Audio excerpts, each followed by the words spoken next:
사림이 화를 많이 입었다. 그래도 끝까지 살아남았다.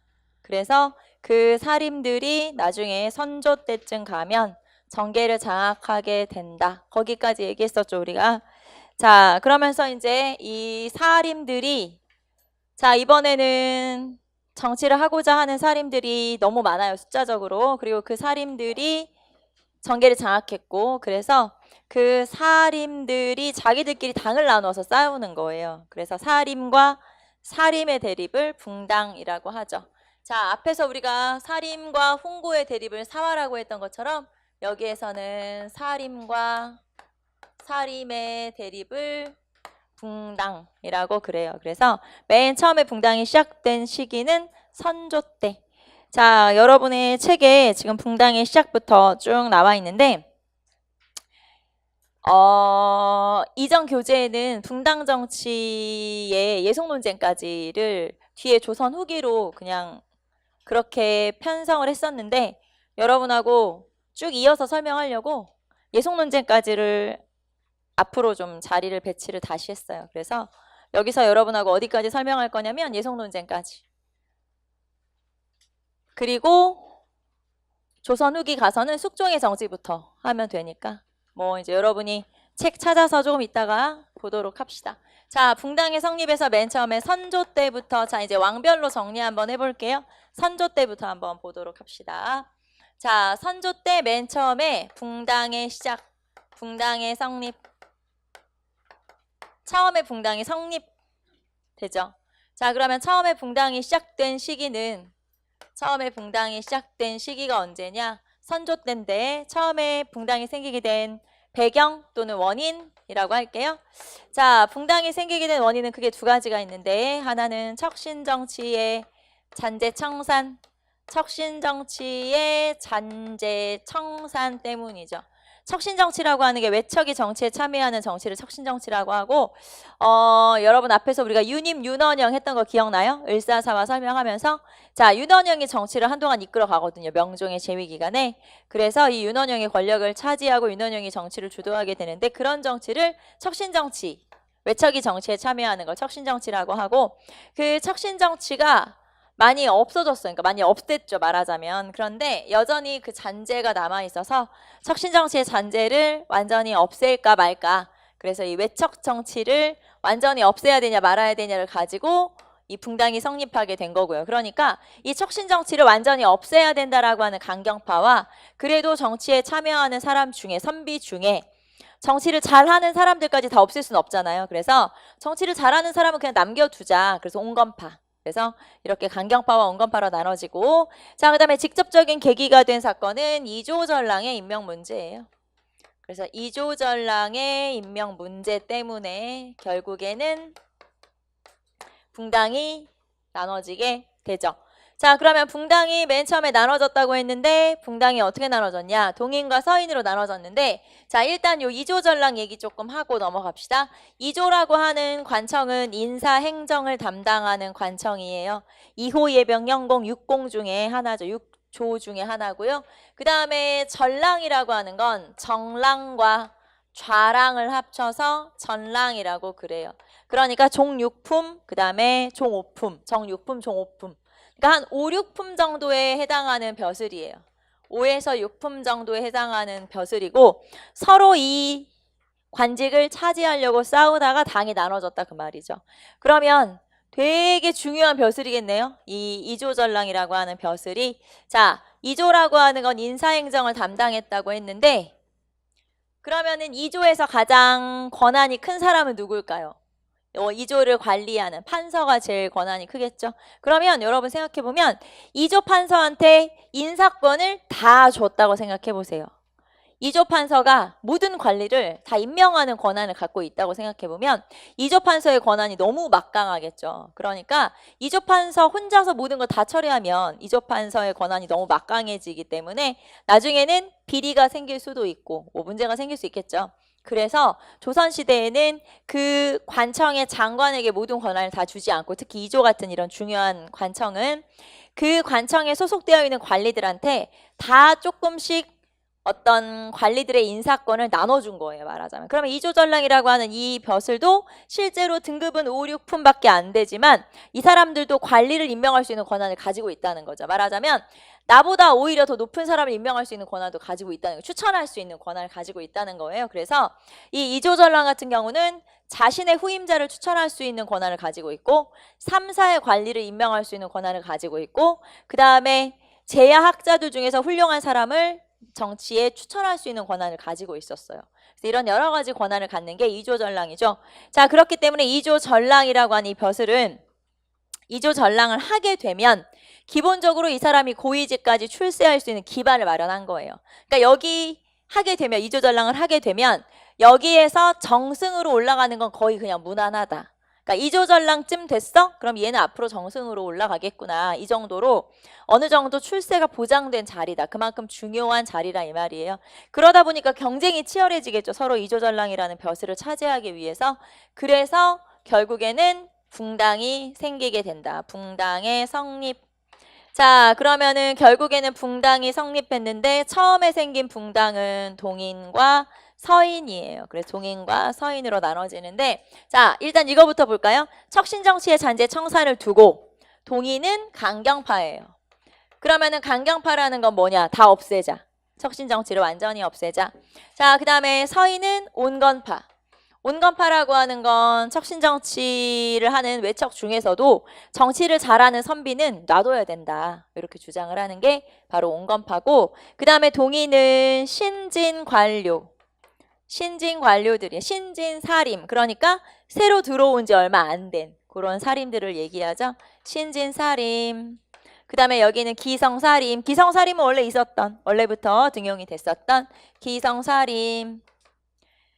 자, 그 다음에 결국에는 이조전랑의 임명 문제를 가지고 싸워서 붕당이 나눠졌다고 했는데 그러면 동인에는 이 이조전랑의 임명 문제를 두고 동인은 김효원이라고 하는 사람이 이쪽 편.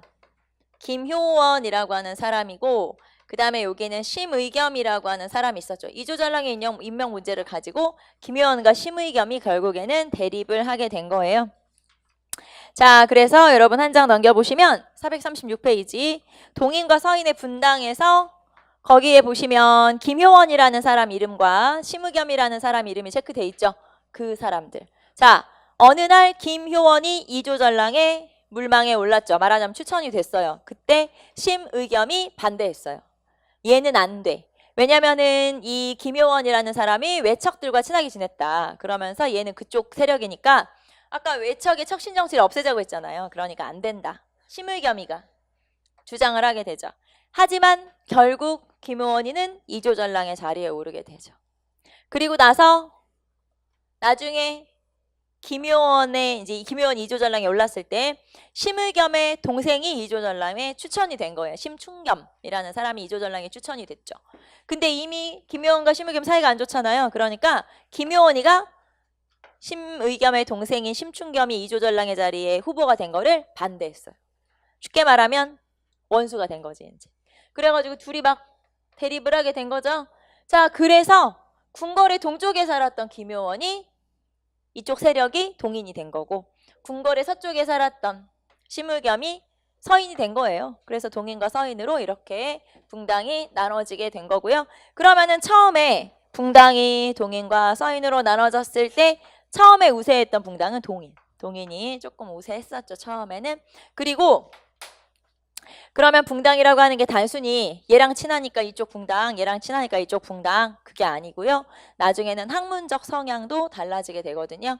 자, 김효원의 동인 세력은 이쪽에 어떤 학자들이 이쪽 계열이냐면 이황, 그 다음에 조식, 그 다음에 서경덕 의 문인들, 그러니까 이쪽 제자들, 조식의 계열들 이런 사람들이 동인.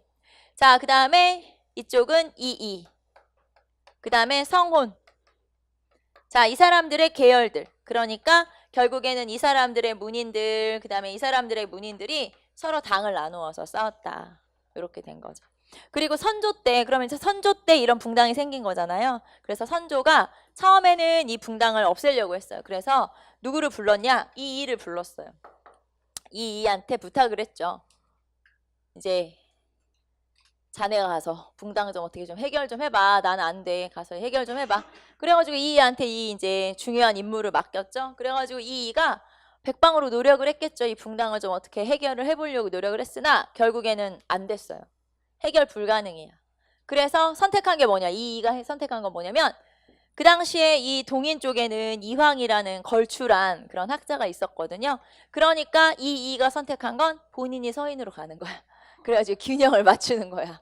그래서 실제로 또 이 사람들은 또 내가 말하면 다 농담인 줄 알아. 진짜로 그랬다니까. 그래가지고 이황과 이처럼 이렇게 어떤 학문적인 차이 이런 것도 이렇게 나눠지게 된 거죠. 자, 어쨌든 우리가 알아야 되는 건 이거 알아두면 되시네요. 동인, 서인, 요거. 처음에 붕당이 생겼을 때 붕당은 뭐냐? 동인과 서인. 그리고 뭐 이조전랑의 인명 문제 이런 거 체크 한번 해보시고 그 다음에 김효원, 심의겸 우리 이름 알아두시면 되겠죠? 자, 그래서 붕당의 성립. 자, 그런데 이렇게 붕당이 생기고 아까 동인이 우세하다고 했는데 동인이 얼마 안 돼서 남인과 북인으로 나눠져요. 선조 때, 그러니까 선조 때는 붕당이 생겼고 동인이 나눠졌고 자, 그래서 여기서는 동인의 분화. 동인의 분화도 아직까지 선조예요, 선조. 자, 선조 때 동인이 분화되었다. 자, 그러면 동인의 분화하기 전에 여러분은 435페이지 보시면 붕당의 형성. 자, 붕당의 형성에서 동인과 서인 나와 있죠? 을해당론이라고 해서 동인과 서인 나눠져 있고 자, 그 다음에 밑으로 내려가시면 사화와 붕당의 비교. 자, 사화와 붕당은 여러분 누구랑 싸웠는지를 체크해 놓으시면 되겠죠. 자, 사화는 누구랑 싸운 거? 사화, 사림이랑 홍구랑 싸운 거. 그 다음에 붕당은 누구랑 싸웠어요?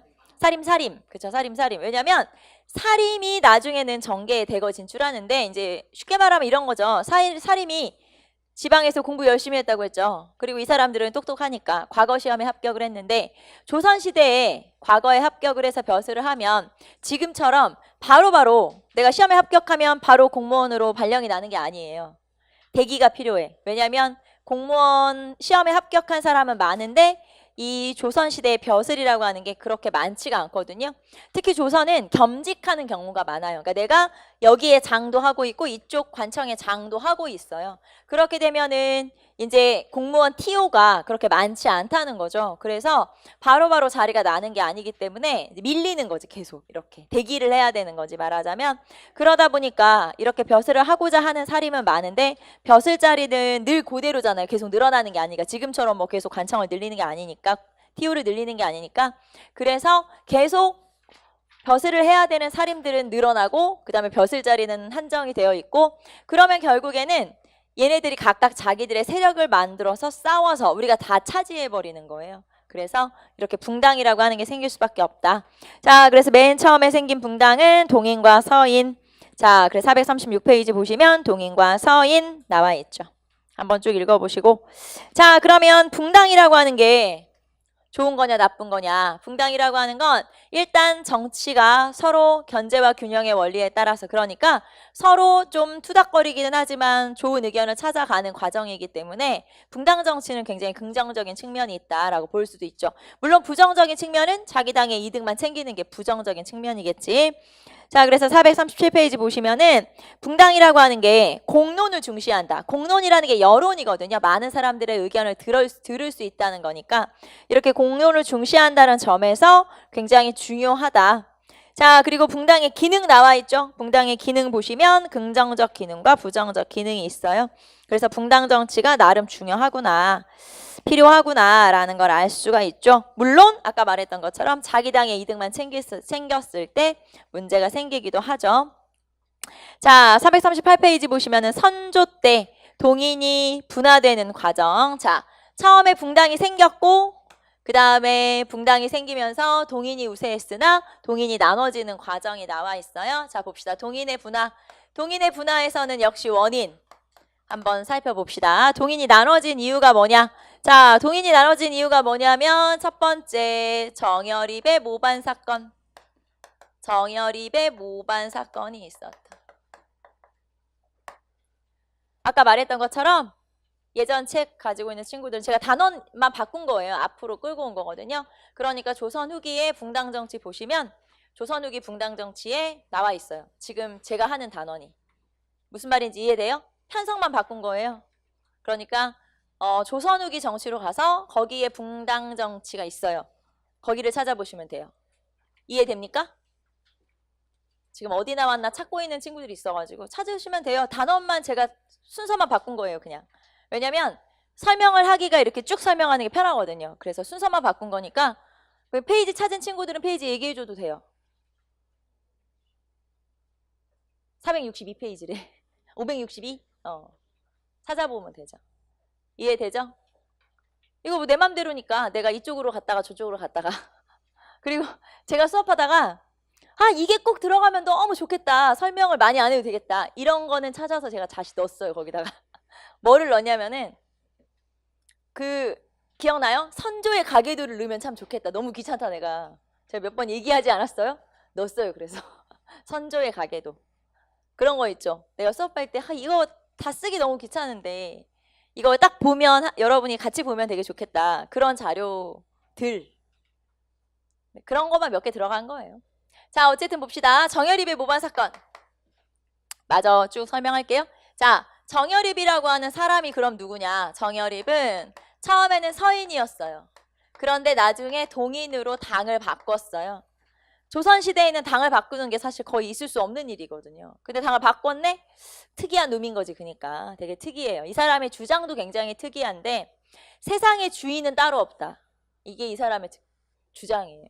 되게 급진적이지 않아요? 조선시대로 따지면. 그래서 왜? 이 당시 주인은 누구야? 이씨 조선이 주인이잖아. 말하자면 이씨가 주인일 거 아니야. 이 당시 그냥 사고방식으로 생각하면. 그런데 이 사람은 세상에 주인이 없다. 이렇게 주장을 한 거야. 아무나 주인이 될 수도 있다. 그러니까 무슨 말이야? 내가 할 수도 있고, 그쵸? 내가 할 수도 있고 뭐 이런 뜻이잖아요. 그러니까 이거를 그 당시에 사람들이 볼 때는 어땠을까요? 위험한 거지. 그쵸? 이 사람이 무슨 짓을 할지 모르는 거지. 어쨌든 이제 이 사람이 그런 좀 그 당시로 따지면 굉장히 독특하면서 약간은 좀 돌출적인 사람인 거죠. 근데 이런 사람들은 사실 튀잖아요. 튀어. 그러다 보니까 이제 이런 사건과도 연루가 된 거죠. 자, 어쨌든 서인에서 동인으로 당을 바꿨어요. 그래서 원래는 서인이어서 이이의 제자였어요. 이이의 제자로서 서인 중에서는 굉장히 촉망받는 인물이었어요. 그래서 앞으로 서인 내에서는 이 사람이 서인을 이끌어갈 인물이구나. 그렇게 생각할 정도로 굉장히 똘똘한 인물이었는데 이 사람이 당을 바꿨어요. 정확한 이유는 알려져 있지 않은데 또 이렇게 말하는 사람도 있더라고요. 이 사람이 동래정씨예요. 동간이 동래야. 동래정씨인데 동래정씨들은 거의 다 동인이래요. 그러니까 이제 그런 것 때문에 당을 바꾼 게 아닐까라고 생각되는데 모르죠. 정확한 원인은 알 수 없어요. 자, 그래서 서인이 동인으로 이제 당을 바꿨죠. 당을 바꾸고 그냥 조용히 시골에 내려가서 조용히 살았으면 좋았을 텐데 이 사람이 자기 스승을 막 욕을 하고 다닌 거지. 서인 욕을 하고 다닌 거야. 그러니까 얼마나 꼴보기 싫겠어요. 그래서 이 사람이 결국에는 벼슬을 자의 반 타의 반으로 그만두고 그러니까 선조도 좀 미워했을 거 아니야. 스승 욕하고 다니니까 꼴보기 싫으니까. 그래서 결국에는 이제 이 사람이 그만두고 고향으로 내려가게 되는데 이 사람의 고향이 어디냐면 전주로 내려갔어요. 그래서 전주에 내려가서 이 사람이 이제 거기서 살게 됐는데 이 전주에서도 그냥 조용히 잘 지냈으면 참 좋으련만 어디나 튀는 사람은 튀게 마련이죠. 그래서 이 사람이 역시 거기서도 조직을 만들어서 그러니까 사람들을 모아서 같이 조직을 만들어서 뭐 군사 훈련을 하기도 하고 이렇게 튀는 행동을 계속 한 거예요. 그래서 이 사람이 조직한 조직이 대동계라고 하는 게 있었어요. 자, 이 대동계라고 하는 게 그냥 단순히 우리끼리 시나 읽고 막 이런 모임이 아니고 약간은 군사적인 것도 포함돼서 그래서 어떤 일도 있었냐면 왜구가 쳐들어왔어요. 전라도 지역에. 그런데 관군이 무찌르지 못한 왜구를 대동계에서 무찌른 적이 있었죠. 그러니까 고맙기는 하지만 좀 튀는 인물이면서 위험 인물이죠. 이런 세력을 가지고 있다는 건. 그래서 아니나 다를까 얼마 뒤에 이 정여립이 모반에 휩싸이게 돼요. 모반이라는 건 뭐냐면 영모. 그러니까 이 사람 전라도에 있다고 했잖아요. 황해도에서 고변이 내려온 거예요. 즉 황해도에서 정여립이 전라도에 있는 정여립을 고발한 거죠. 이것도 살짝 수상하긴 한데 자 어쨌든 그래서 뭐라고 고발했냐면 정여립이 어디 강이 얼면 그 강을 건너서 세력을 끌고 모반을 하러 올라온다고 합디다. 이렇게 이제 누군가가 고발을 한 거예요. 그래서 결국에는 정여립이 이런 역모에 휘말리게 되죠. 자, 그러면 고발이 들어왔으니까 조사를 하긴 해야 되니까 이제 관군이 파견돼서 정여립을 잡으러 가고 있었죠. 그런데 정여립이 자기의 아들과 함께 저기 지난해 죽도라고 하는 조그만 섬 같은 게 있어요. 거기에 들어가서 자살을 해버린 거예요. 자기 아들이랑 같이 죽어버린 거죠. 그럼 이 사람은 왜 죽었냐? 죽는 경우가 여러 가지가 있겠죠. 이 사람이 역모를 진짜 일으키려고 해서 걸렸구나. 이래서 죽었을 수도 있고, 또는 죽는 경우 중에 너무 억울해서 죽을 수도 있고, 그러니까 사실 이 사람이 진짜 역모를 일으키려고 했는지 안 했는지는 모른다. 그거예요. 알 수 없어요. 지금도 알 수 없죠, 당연히. 자, 그랬는데 결국에는 이제 결론을 낼 수는 없는데 어쨌든 정여립이 동인이었다는 거. 그러면 아까 우리 동인과 서인으로 나눠졌을 때 우세했던 건 누구?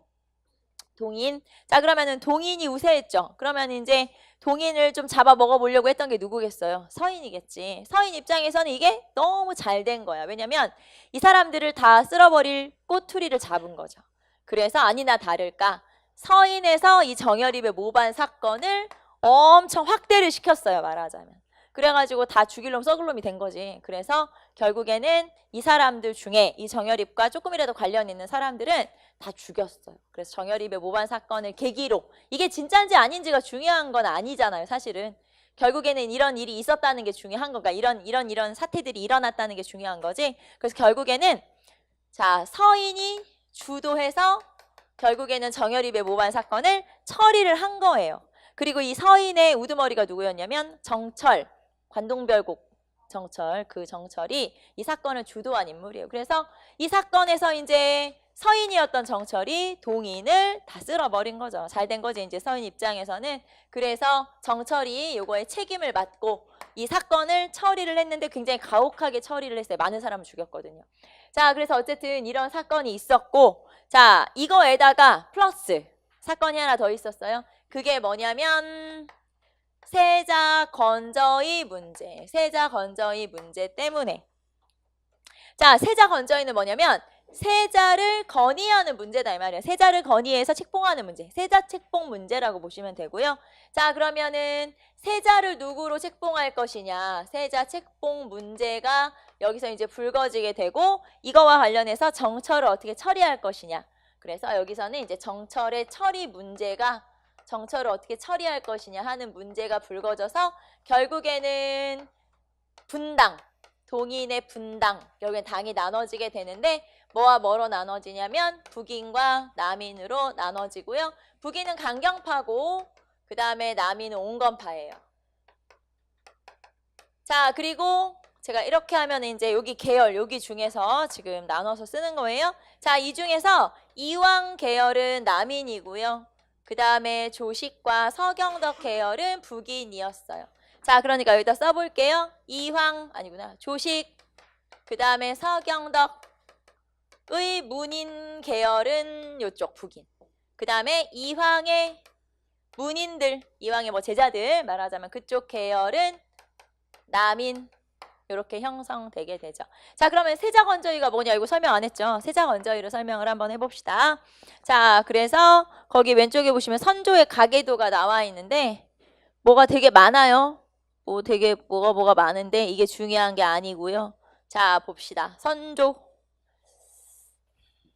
여기다 그냥 쓸까요? 선조.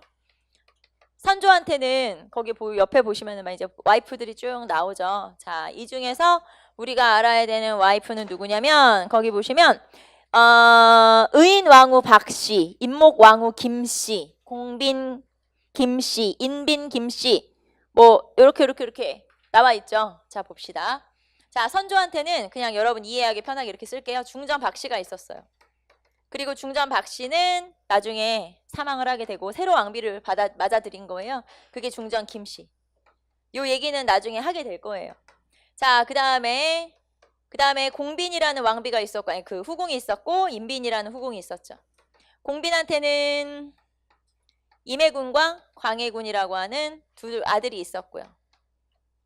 그 다음에 공비는 사망한 상태고, 자, 임빈한테는 또 아들이 되게 많이 있었는데, 그 중에 하나가 신성군이라는 아들이 있었고, 거기 보시면 신성군, 정원군 뭐 등등등 많잖아요. 자, 그렇게 있었어요. 봅시다. 자, 아직 여기는 들어오기 전이니까. 중전 박씨가 왕비였는데, 중전 박씨는 아들이 없었어요. 아들이 없을 뿐 아니라 아예 아이가 없었어요. 아이를 평생 낳지 못했죠. 그런데 이제 선조한테 후궁들이 있잖아요. 그래서 그 중에서 공빈이라고 하는 후궁한테서 임해군과 광해군이 태어난 거죠. 임해군이 1등, 그러니까 첫 번째 아들, 큰 아들. 그 다음에 광해군이 둘째 아들. 자, 그 다음에 임빈이라고 하는 이 후궁하고 선조가 굉장히 사이가 좋았어요. 거기 보시면 이제 아들들이 자식들이 많은 이유는 금술이 좀 좋았기 때문이죠. 그래서 임빈한테서 태어난 아이들 중에서 신성군이라는 아들이 있었어요. 자, 문제는 이 선조한테 적장자가 없다는 거죠. 대군이 없잖아요. 말하자면 이 중에서 누구를 세자로 책봉할 것인가를 결정하는 문제를 세자건저의라고 그래요. 그러면 원래대로 하면 누가 세자가 되면 되냐? 큰아들이 세자가 되면 되죠. 그런데 임해군 같은 경우는 처음부터 제외. 왜냐하면 성질이 더러워. 성격이 별로고 또 공부 막 열심히 하고 이런 거 보여줘야 되는데 그런 스타일이 아닌 거예요. 처음부터. 그래서 임해군은 처음부터 아무도 임해군을 세자로 하자는 사람 없었어요. 너는 패스야. 너는 패스. 자, 그러면 사람들이 이제 추대해서 얘 정도면 괜찮다라고 했던 애가 광해군이었던 거죠. 똘똘한 아들. 애가 좀 괜찮은 애, 차분하니 애가 괜찮다 이 말이에요. 그래서 광해군이 세자로 책봉, 이제 광해군을 세자로 책봉하자고 주장한 사람들이 여러 명 있었고, 자, 그런데 선조 입장에서는 자기랑 사이가 좋은 이왕이면 내가 예뻐하는 와이프의 아들이면 좋잖아요. 이 중에서 아무나 정할 거면. 그래서 신성군을 내심 마음에 두고 있었죠. 근데 아무도 신성군 추대하는 사람 별로 없는 거야. 그래가지고 이 선조가 서운했던 거지. 그래서 뭐라고 얘기했냐면 이 세자 책봉 문제를 한동안 함구, 아무도 말하지 말아라. 함구령을 내렸어요. 다 이제 조용히 입 닫고 있어라. 이제 이렇게 얘기했겠죠. 자, 그런데 아까 말했죠. 이 정철, 이 정열입의 모반 사건을 해결해서 지금 한껏 기분이 좋은 요 정철. 그리고 또 정철이 귀가 얇아요. 옆에서 무슨 얘기하면은 또 그렇게 넘어간다. 술 좋아하고 이 귀 얇고 막 이런 스타일 있잖아. 좀 가벼운 스타일. 그런 스타일이야. 막 술 먹고 여기저기 궁궐에서도 막 아무 데서나 자고 그랬대. 그래가지고 아무튼 좀 스타일이 그런데 이 정철을 주변에서 막 꼬신 거예요. 귀가 얇으니까.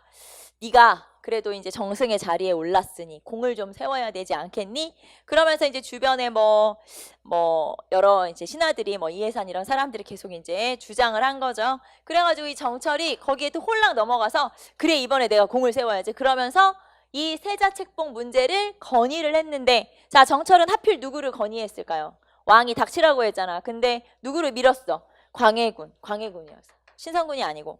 그러니까 광해군을 세자로 책봉하자고 강력히 주장을 했는데 그 전에 선조가 뭐라고 했냐면 함구령을 내려라. 아무도 말하지 마라. 내가 또 장가가서 아들 낳을 수도 있잖아. 막 이러면서 이제 아무도 말하지 말라고 했는데 자, 이 정철이 또 눈치 없는 정철이 가서 이제 광해군을 세자로 책봉하자고 주장을 한 거예요. 그랬더니 선조가 화를 내면서 광해군을 아니 그 정철을 쫓아내게 되죠. 관직을 이제 파하고 쫓아내게 돼요. 그래서 이 정철이 이제 쫓겨났는데 이 정철을 죽일까? 아예 그냥 세게 밀어붙여가지고 죽일까?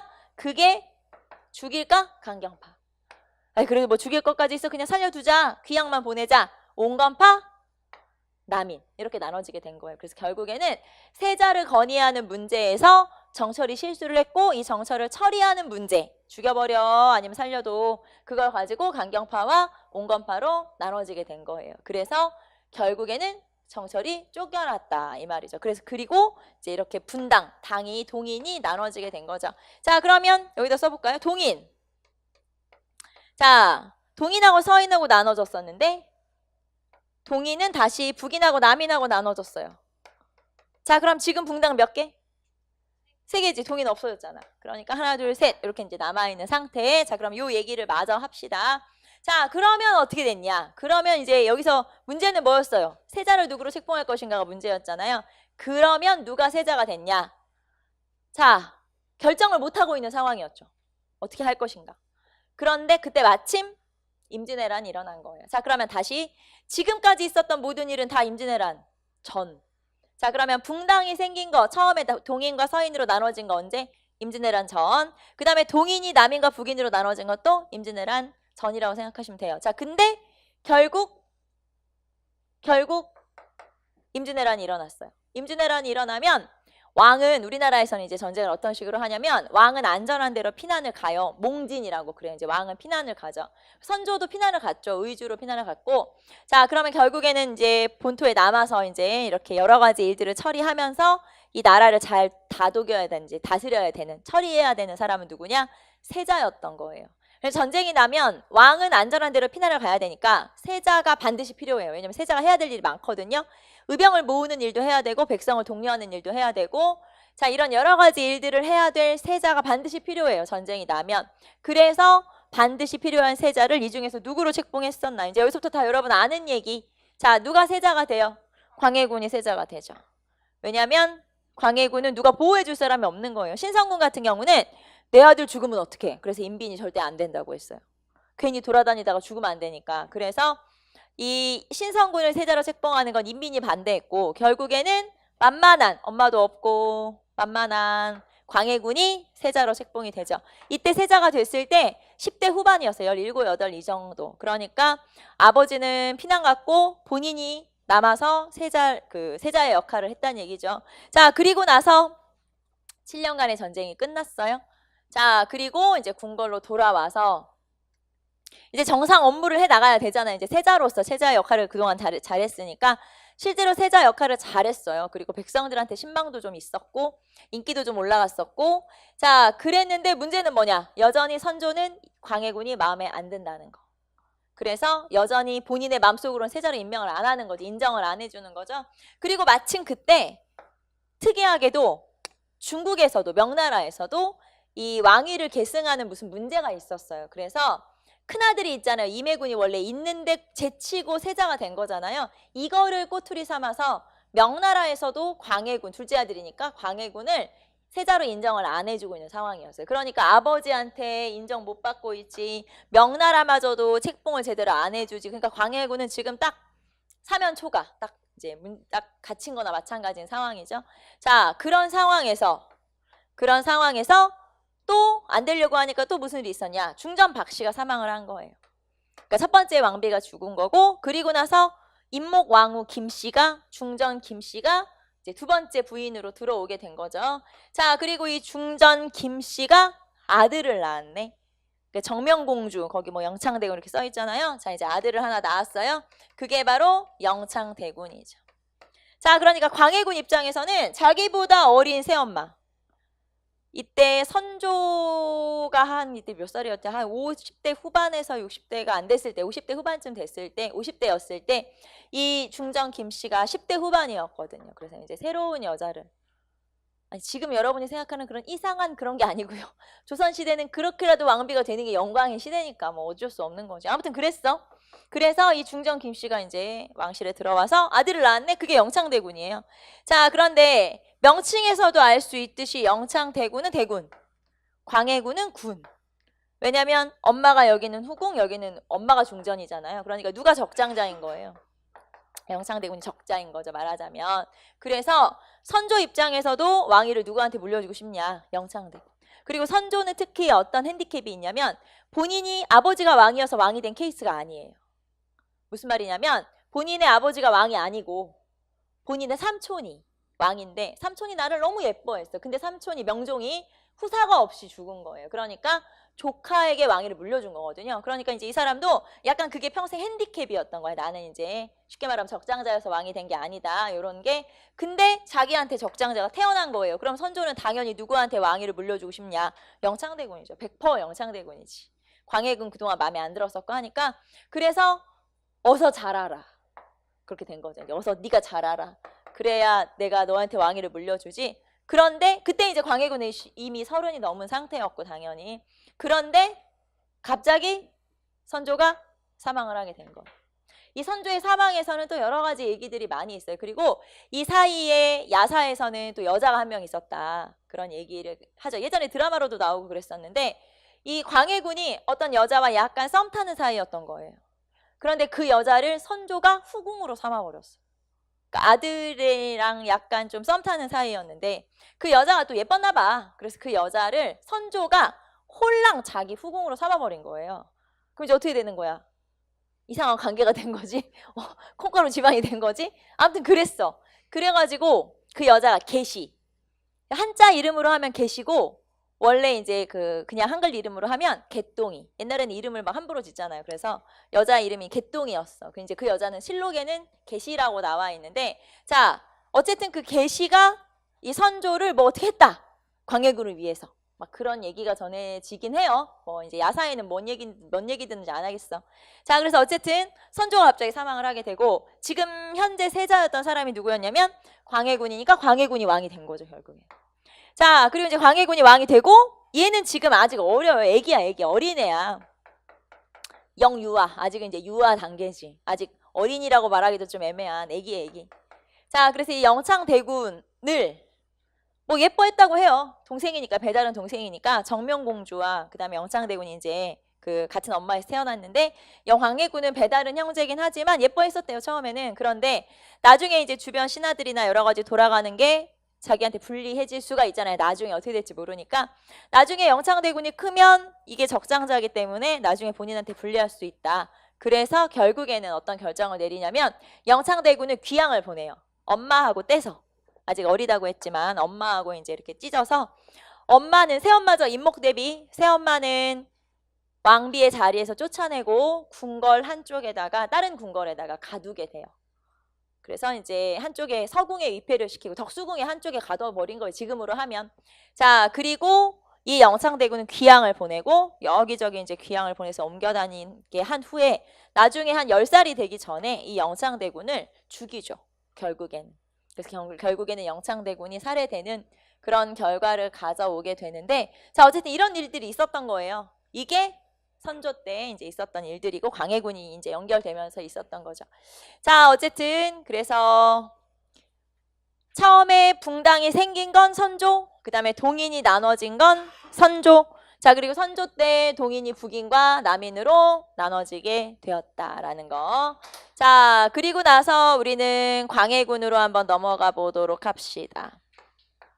자 거기 보시면은 자 광해군 439페이지 보시면은 광해군 나와 있죠. 자 광해군 같은 경우는 언제 왕이 됐냐면 임진왜란이 다 끝나고 나서 왕이 됐어요. 그래서 임진왜란이 일어났던 건 선조 때 임진왜란이 일어났었고 임진왜란 다 끝나고 나서 왕이 된 게 광해군이었는데 이 광해군 때는 이 중에서 이제 붕당 중에서 누구랑 같이 정치를 했냐면 북인 정권. 그래서 광해군의 북인 정권이라고 표현하죠. 자, 이 북인들이 의병장 출신들이 많아요. 아까 북인이 조식의 계열이라고 했잖아요. 조식의 제자들이 되게 많았는데 조식은 학문의 실천성을 강조했기 때문에 주로 전쟁이 나자 의병장으로 제자들이 많이 이제 활약을 하게 되고 자, 그 의병을 뭐 독려하거나 의병을 모으거나 그런 역할을 했던 게 광해군이잖아요. 그래서 광해군이랑 같이 전쟁을 수행을 한 거예요. 말하자면 이제 도와준 거죠. 그러다 보니까 나중에 광해군이 실제 왕이 됐을 때는 그 사람들을 등용하게 돼요. 그게 바로 북인이죠. 그래서 북인들은 주로 의병장 출신들이다라고 하는 거 알 수 있고 자, 어쨌든 북인 정권. 그래서 이 북인 정권에서 여러 가지 전후 처리, 전쟁을 했으니까 이제 그 후 처리들을 해야 되잖아요. 그런 후 처리라든지 또 하나 여기에서 중리외교라고 하는 걸 전개하게 되죠. 중리외교는 뒤에 이제 우리가 외교 파트에서 다시 나올 건데 중리외교라고 하는 건 명과 후금 사이의 중리외교죠. 자, 임진왜란 일어났을 때 명나라는 우리에게 구원병을 보내줬어요.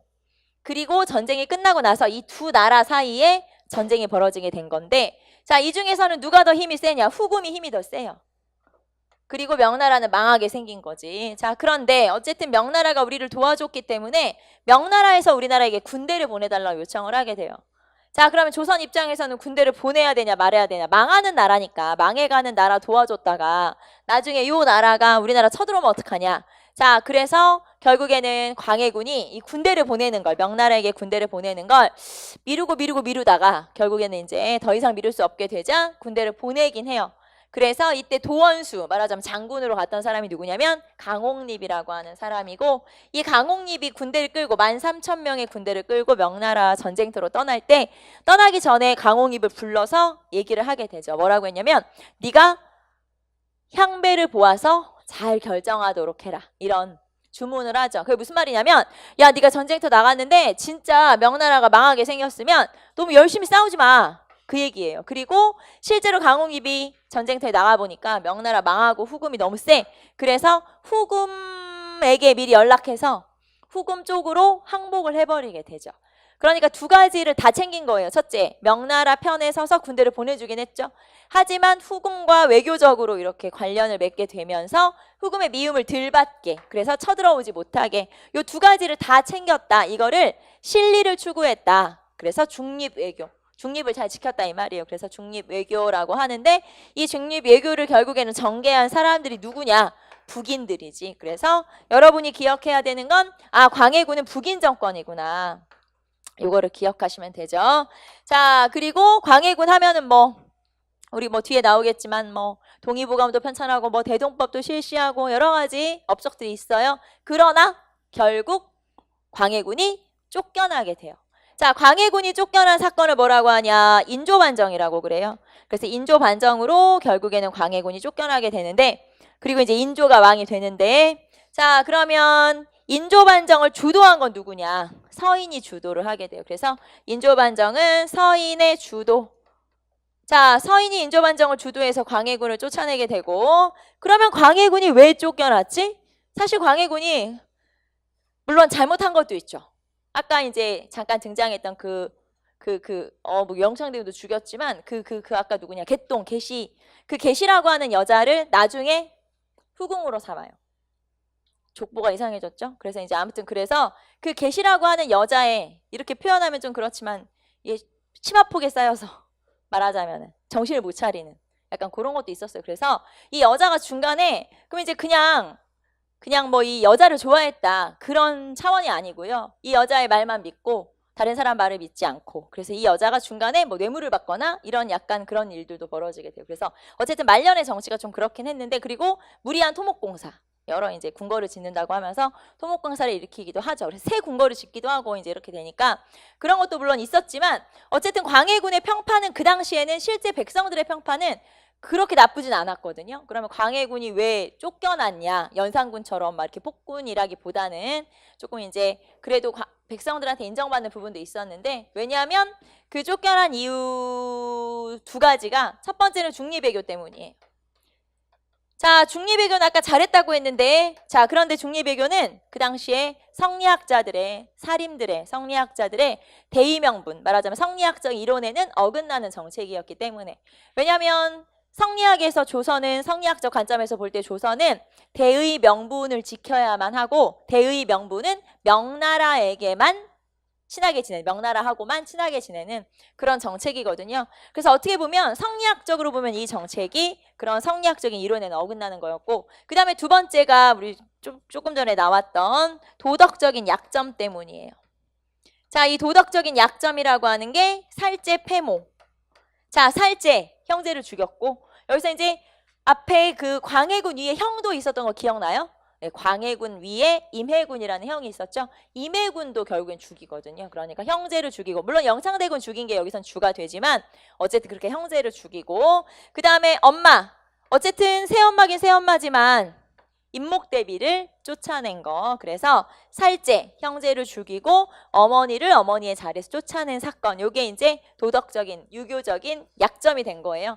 자, 결국에는 인조반정을 일으켰는데 누가 일으켰냐면 서인이 주도하게 되죠. 자, 그래서 인조 때는 서인이 주도하고 결국에는 남인이 참여하는 이런 양상이 됐는데, 자, 그럼 북인은 어디 갔냐? 광해군이 제거되면서 같이 제거돼요. 이렇게. 광해군이 제거되면서 같이 북인은 제거되죠. 그래서 이제 북인은 거의 사라졌다고 보시면 되고요. 자, 그러면 남아있는 붕당이 어디냐? 자, 우리 다시 한번 볼까요? 처음에 동인과 서인으로 나눠졌다가 동인이 북인과 남인으로 나눠졌는데, 자, 동인은 원래 없어졌던 거고, 그 다음에 이 중에서 북인이 사라졌으니까 지금 남아있는 붕당은 어디하고 어디예요? 서인하고 남인. 그런데 인조반정을 누가 주도해요? 서인이.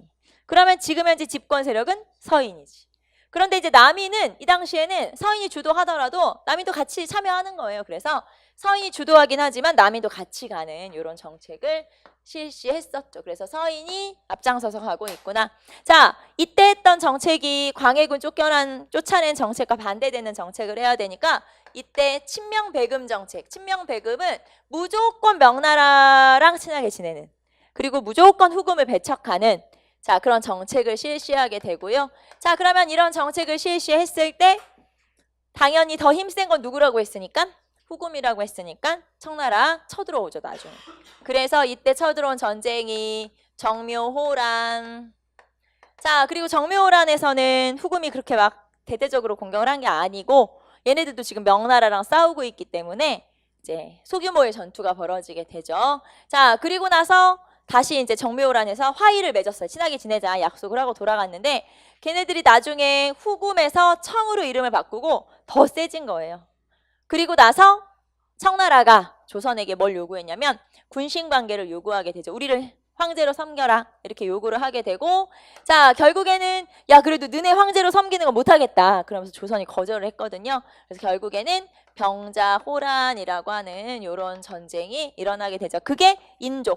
지금 제가 대충 설명했는데 이거는 뒤에 어차피 다시 할 거니까. 자, 그래서 정묘호란과 병자호란이 일어나게 되고요.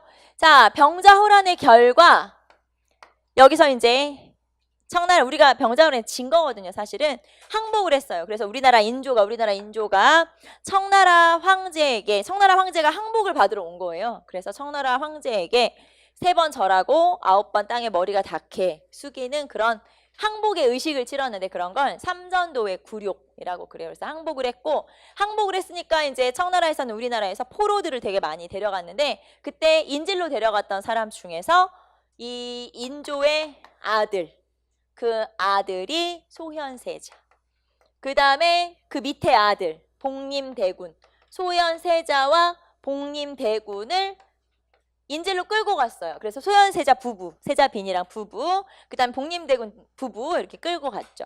그리고 이때 이 청나라에게 군신관계를 들어주지 말자라고 주장했던 그런 학자들도 끌고 가서 청나라에 데려가서 죽이기도 했는데, 자, 어쨌든 이렇게 이제 소현세자와 복림대군이 끌려갔죠. 그리고 약 10년, 한 8, 9년 정도의 인질 생활을 마치고 나중에 돌아왔는데, 자, 그 인질 생활 동안 소현세자와 복림대군은 전혀 행보가 좀 달랐어요. 소현세자 같은 경우는 청나라에 딱 가보니까 그동안 청나라를 우리가 오랑캐라고 되게 무시했었거든. 그런데 청나라 딱 가보니까 조선보다 너무 발전한 거예요. 너무 훌륭하고 발전하고 막 조선과는 되게 많이 다르게 성장을 많이 해 있는 상황이죠. 소현세자는 청나라를 배워야 된다. 그래서 받아들일 건 좀 받아들이고, 그 다음에 서양 선교사들이 들어와 있었어요. 청나라에. 그 사람들하고도 교류도 하고 그러면서 굉장히 여러 가지 뭐 지식도 섭렵을 하고 이렇게 좀 열린 태도로 청나라를 배워야 된다라고 주장을 했던 사람이고요. 그리고 청나라에 대해서 우호적이기 때문에 청나라에서도 어떤 외교적인 사항을 논의할 때는 인조보다, 왕보다 여기가 또 좀 부드러운 거지. 훨씬 인조는 좀 껄끄러운데, 그래서 소현세자가 어떻게 보면 외교관의 역할도 하게 돼요. 그리고 청나라에 끌려갔을 때 우리나라에서 엄청 많은 포로들을 잡아갔거든요. 청나라에서 이제 여자든 남자든 막 사대부들이건 뭐 평민이건 할 거 없이 끌고 갔는데, 왜냐면 나중에 그 사람들을 끌고 가서 그 뭐라 그래야 돼? 그 왜 돈 받고 풀어주는 거 있잖아요. 그런 식으로 이제 돈을 받으려고 포로로 많이 끌고 갔었거든요. 그래서 어쨌든 포로로 끌려갔고 결국에 그 사람들 중에서는 노비로 팔려가는 경우도 많았는데, 이 소현세자가 돈을 벌어서 그 돈을 가지고 이제 우리나라 사람인데 끌려갔던 노비들을 다시 사오기도 하고, 자, 이런 식으로 꽤 활동을 잘했던 거예요. 자, 그리고 나서 이제 나중에 돌아왔고, 복림대군 같은 경우는 청나라에 딱 갔는데 복림대군은 일단 억울한 거예요. 너무 억울해. 그래가지고 청나라에 대해서 복수를 해야 된다. 이렇게 이제 복수를 꿈꾸게 되죠. 자, 어쨌든 소현세자와 복림대군이 전혀 이제 다른 행보를 이렇게 보이고 결국에는 이제 인질 생활을 약 10년쯤 좀 못되게 인질 생활을 마치고 돌아왔을 때, 자, 인조 입장에서는 어느 아들의 생각이 더 마음에 들까요?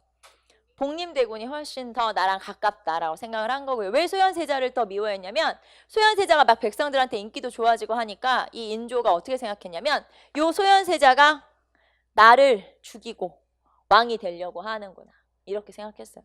그래서 어차피 물려줄 거 아니에요? 세자니까. 근데 인조가 그렇게 생각을 한 거죠. 제가 나를 어떻게 해버리고 왕이 되려고 저렇게 인기를 끌려고 막 하는구나. 이런 식으로 이제 오해를 해서 결국에는 소현세자 미워했겠죠? 그래서 실제로 소현세자는 돌아온 지 2달 만에 의문의 죽음을 맞이하게 되죠. 그러니까 누가 소현세를 죽였겠죠? 누가 죽였겠어? 우린 알고 있지. 우리는 그 사람이 누군지 알고 있지. 아무도 몰라? 아버지가 죽였겠지. 그래서 뭐 설마가 어딨어. 권력 앞에는 아들이고 아버지고 그런 건 없는 거야.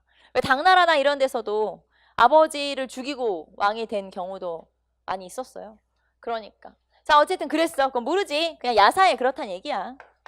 자, 어쨌든 소현세자는 사망을 하게 되고요. 그러면 소현세자가 죽었으니까 이제 왕위를 누구한테 물려줘야 되냐? 복림대군에게 왕위를 물려주는데 이것도 조금 문제가 있는 게 원래는 소현세자한테 아들들이 있었어요. 세 손.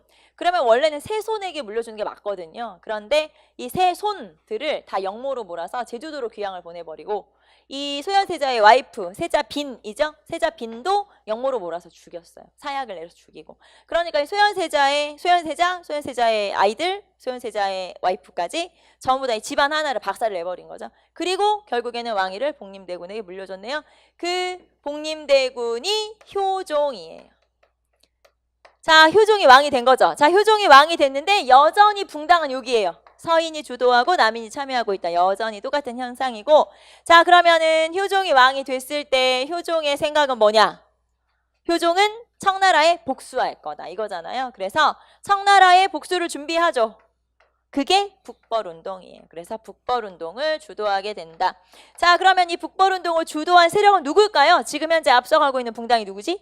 서인이지? 네, 서인이 앞장서서 주도를 하게 되죠. 그래서 서인이 주도하게 된다. 자, 이 중에서 서인 중에서 누구냐? 송시열, 그 다음에 송중길 이런 사람들이 북벌을 주도하게 되고요.